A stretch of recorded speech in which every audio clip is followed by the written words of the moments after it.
business. Ask me, I'm right here.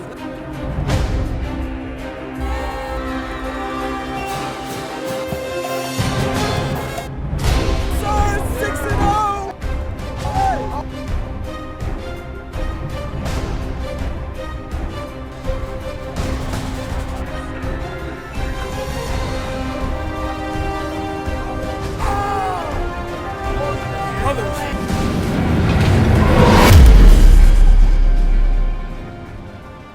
Hey everybody, it is Friday night and it is cold out here, but this is South County Lake Braddock, one of the games I look forward to most every single season. These two schools are close in proximity, they don't like each other, and they almost always deliver one of the most exciting games of the season. Always has playoff implications, and the last time one of them came into the game undefeated was 2015. That was a crazy night. Remember this?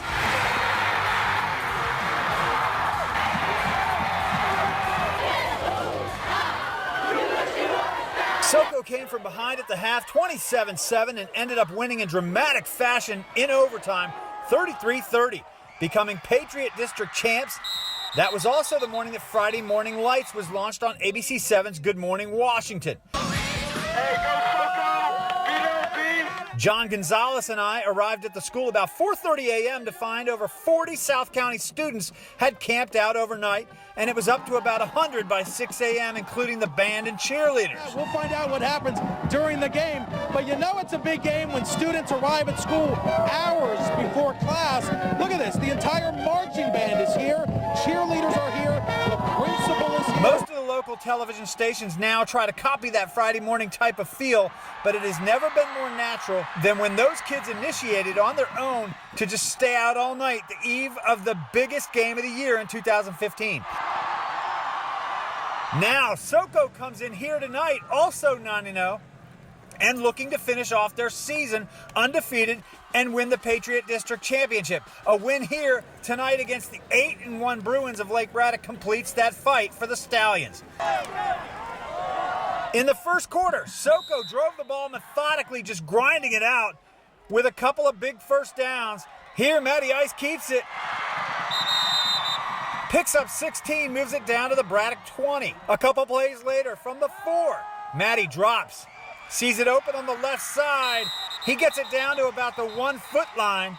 And for those of you wondering, he's down right here before the ball pops out. Zion Dane finishes the business on the next play, making it 7-0 SOCO. That's the first of 3 touchdowns on the night for the big Yale commit. Second quarter, Ice back to throw. Drops one to Joshawn Lewis. 63 yards in all. He steps out at the 16, just under 5 minutes before halftime. Matty.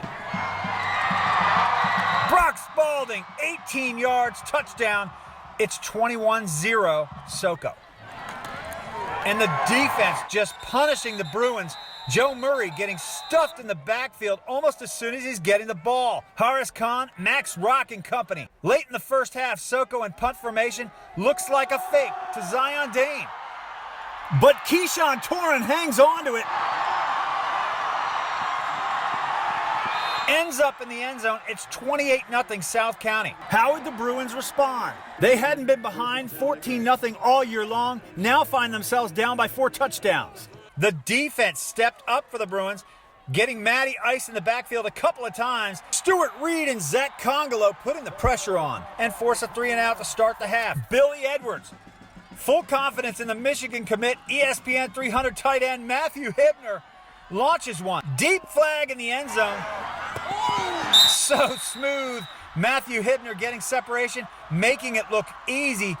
Beats Kwabena Ajayi. Touchdown, and Lake Braddock is on the board. They trail 28-7. The Bruins allowed SOCO a first down on the next drive, but then shut it down for 3 straight stops. This one on 3rd down. Matthew Hibner in Dzierski's face. Matty gets it off, but takes a big shot, and the Stallions give it back to Billy Edwards and the Bruins. He finds Max James on a slant. Here, moving it down to the SOCO 30-yard line. A couple plays later, Edwards rolling right, fires a laser into Remy Johnson, who hangs onto it and makes a great grab for another first down at the Stallions 17. SOCO's defense still playing physical. Check out this hit.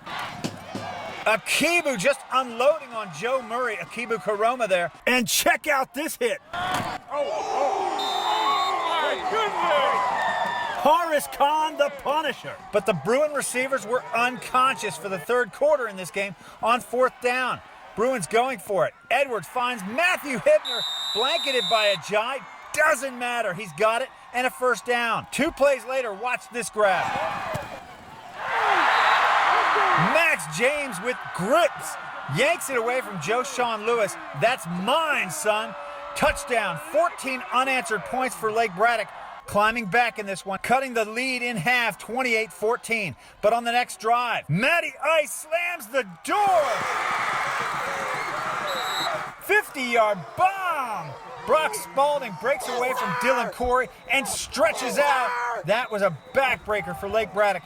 It's 34-14. Stay tuned. SOCO back up by 3 touchdowns with just 4 seconds left in the third quarter. But Matthew Hibner is so good. Lake Braddock wants to find a way to get it in his hands. Edwards, a 4-step drop and launches it on the seam. Hibner sets the Bruins up at the 10-yard line. Next play, Billy Edwards sprinting away from the Stallion pressure, getting deep enough just to launch it into the end zone. Complete trust in Matthew Hibner. That's why he's headed to Michigan. That's tough coverage for Kyle Medlock against the physical, big-bodied Matthew Hibner. That score makes it 34-21. Bruins back within striking distance and not going away. But South County, so talented, so many weapons, and big physical. Zion Dane says, sit down. That should just about do it. This game lived up to the reputation for SOCO LB. It was a wild second half. District championship tonight for SOCO. A 10-0 finish to the season. Playoffs are next. Lake Braddock was great in the second half. Our halftime was dominated by our seniors, you know, just kind of talking to each other and saying, hey, what are we doing? Why have we worked this hard to just lay down like this? And, you know, we made a couple of adjustments. We got a little more aggressive with the play calling. They have started slow and gotten behind early, both in the Westfield game and tonight. If we have another half like that against anybody, we're collecting equipment. 41 points on the board for the SOCO Circus, and they are fun to watch, but make no mistake about it, this was a defensive win. As soon as we shut the run game down, it was just straight, just as soon as we got that down, we knew we won the game, so. 40-29 is your final. Subscribe to us and follow us on Twitter. You won't want to miss this week's look ahead to the playoffs. This will be one of the best years in a long time for Virginia high school football. There are some seriously talented teams, and it's going to be as crazy, possibly, as tonight's game. Reporting in Burke, Virginia, for High Def High School, I'm Joe Ball.